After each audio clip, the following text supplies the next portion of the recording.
তো সবাইকে শ্রাবণ মাসের প্রথম সোমবারের শুভেচ্ছা রইল। তো তোমরা কেমন আছো? আশা করি সবাই ভালো আছো। তো আজকে সোমবারের দিন আমরাও পুজো দিয়ে দিলাম। তো প্রথমে আমি সকাল সকাল উঠি, সরস্বতী ঠাকুরকে একটু পুজো দিলাম। তারপর আমি মহাদেবের জন্য মালা গেঁথে দিচ্ছিলাম, যে আগের দিন মালার ফুলগুলো নিয়ে এসেছিলাম মালা গাঁথবো বলে ওইখান থেকে।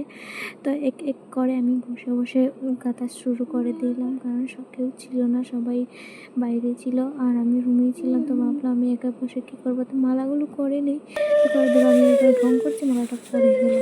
দেন আমাদের পুজোটা শুরু হয়ে গেলো। দেখাচ্ছি তোমাদের কীরকম হয়েছে। কারণ আশা করি ভালো হয়েছিল, আমাকে খুব ভালো লেগেছে এইভাবে, কারণ আমাদের ছোট্ট একটা পরিবারের মতন আমরা সবাই ছোট্টভাবে এটা করে নিয়েছি। কিন্তু আমি এক এক করে সব কিছু দেওয়া শুরু করে দিলাম।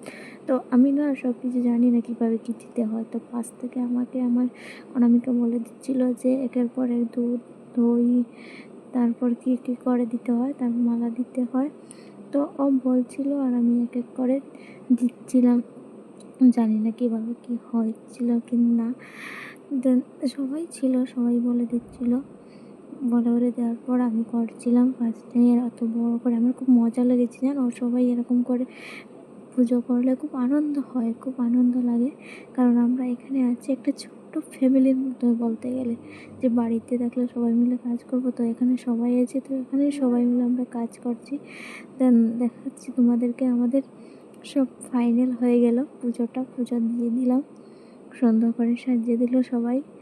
তারপর এখানে দেখাচ্ছি আমাদের সরস্বতী ঠাকুরকে আমি একটু ভোগ দিয়েছিলাম, এটাও সুন্দর হয়েছিল। তো আজকে আমাকে কেমন লাগছিল একটু বলে দিও। জানি ভালো লাগেনি, কারণ এখানে তো এত মেকআপটা আমরা করি না। দেন আমরা কী করলাম, পুজোর শেষ প্রসাদ খেতে বসে গেলাম। তখন রাত প্রায় 7টা নাগাদ এরকম হয়ে গেছিলো। সবাই মিলে একসঙ্গে বসে বসে প্রসাদ খাচ্ছিলাম। তো আমি ভগবানকে বলছিলাম, ভগবান দেখো। তো আমি আমার খুশি ধরিয়ে দিল।